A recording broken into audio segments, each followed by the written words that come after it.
Good day netizens. I hope everyone is doing well. Welcome po sa channel ng Malupitang Ganap. Magandang araw mga kaibigan. Madam Kilay viral at pinag-uusapan ngayon dahil dito. Inilabas nga ba ang lahat ng sama ng loob sa kapatid sa TikTok live, matapos nitong itinakbo ang perang kanyang pinaghirapan?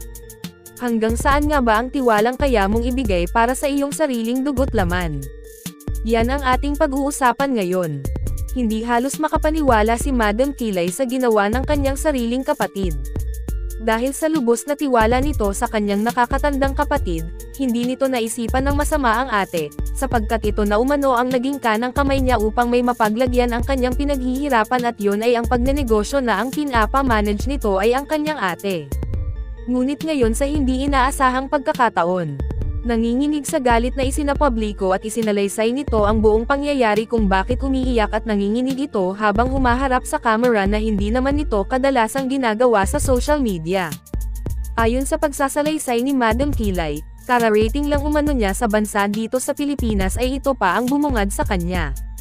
Inuunti-unti na umanong kinukuha ng kanyang kapatid ang pera sa bank account na ipinangalan nito sa sariling kapatid dahil sa buong pusong pagtitiwala nito. Dagdag pa ni Madam Kilay, nasa 2.5 milyon na gramo halaga na umano ang naitakbo ng sariling kapatid. At sinabihan niya imbes gawin nito ang ginawa sa kanya ay magtrabaho na lang ito kesa ginagamit ang perang hindi naman kanya. At hindi sa sariling paghihirap. Paano nga ba umano nakakayang gawin ito ng kanyang sariling kapatid gayong hindi naman niya ito pinagdademotan ng pera? Sinasahoran pa umano niya ng malaki ang kapatid sa negosyo na pinapahawak niya. Kaya't ganoon na lamang ang kanyang gulat, inis at galit nang nagawa pa ito ng kanyang ate sa kanya matapos ang pagbibigay niya ng buong tiwala dito. Sino nga ba ang mag-aakala na ang perang iyong pinaghirapan at ipinagkatiwalang buo sa iyong kapatid ay inuunti-unti pala nitong itinatakbo sa iyo ng walang kamalay-malay? Ikaw, anong masasabi mo tungkol dito?